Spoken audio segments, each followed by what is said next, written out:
அந்த உள்ள சந்திரனை சொந்தம் கொண்ட சுந்தரியே சாமி கிட்ட சொல்லி வச்சு சேர்ந்ததிந்த செல்ல கிளியே.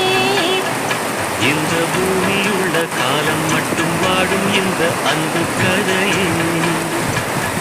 முத்துமணியே பட்டு துணியே ரத்தினமும் முத்தினமும் சேர்ந்து வந்த சித்திரமே சாமி கிட்ட சொல்லி வச்சு சேர்ந்ததிந்த செல்ல கிளியே. இந்த பூமியுள்ள காலம் மட்டும் வாடும் இந்த அன்பு கதையே.